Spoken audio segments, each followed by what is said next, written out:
Hi, I'm Tyson Franklin and welcome to this week's video. Today, I want to talk about how to make your job offer more appealing, especially this time of year. There's a lot of new graduates that are finishing and they're all looking for jobs. And last week, I was in America last week and I got back on the Wednesday. And from in the first 3 days of being back, I had 3 students contact me to talk about different job positions that were going at the moment. And they were really confused on whether they should or shouldn't take the job opportunity. And they said when they looked at the website and they spoke to the employer, everything seemed okay. But when they actually got their contract, they were sort of like they were unsure of whether they should sign or not. And some of them actually sent me the contract to have a read through. And I do not charge students for doing this. So for students watching this and you need some advice on a position that you're looking for, please reach out to me. Send me an email, tf@tysonfranklin.com.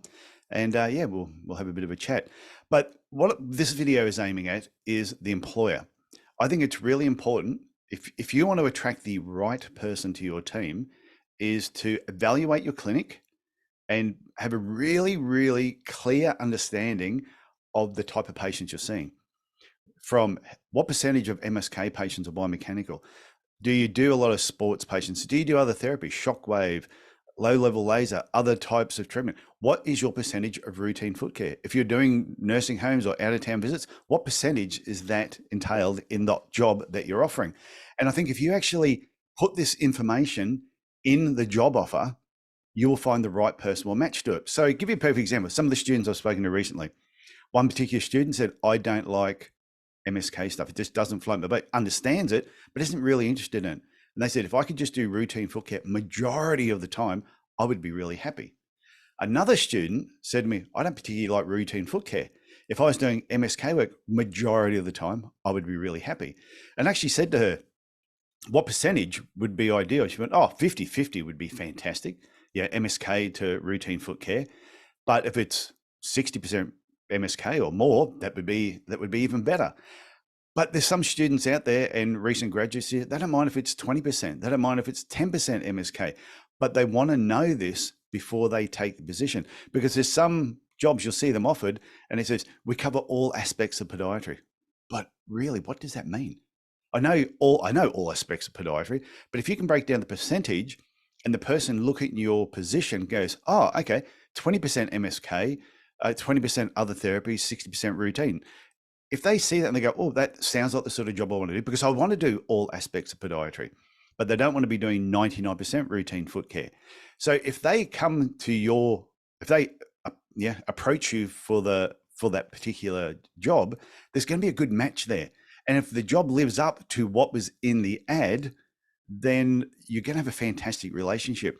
Where I've seen relationships break down with employers and employees is the job promises everything, but then when the person gets there, next thing they're being sent off to nursing homes, they're doing routine foot care all the time. And they're lucky if they see one MSK or biomechanical patient a week or a month sometimes. And they go, this is not what I signed up for. So this is the point of this video.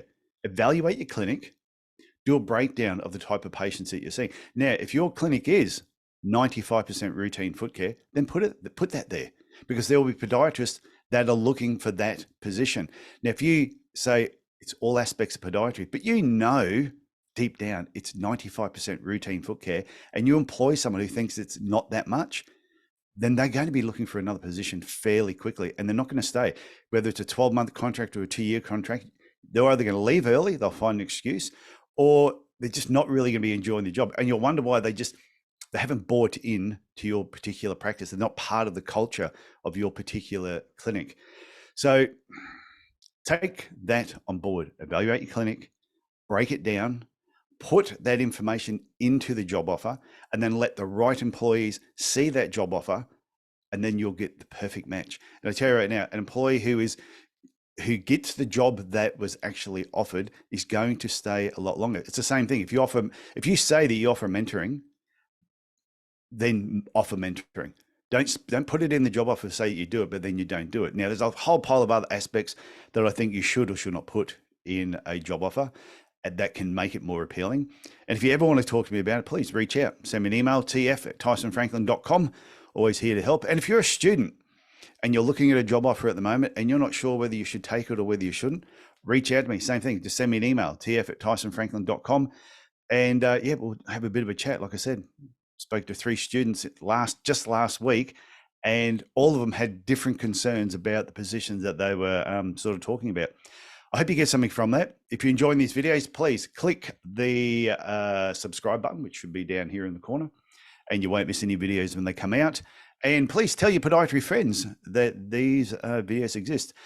Okay, that's it for me today. I hope you got something from that. Love your feedback, and I'll have another video for you next week. Okay, look after yourself. Bye.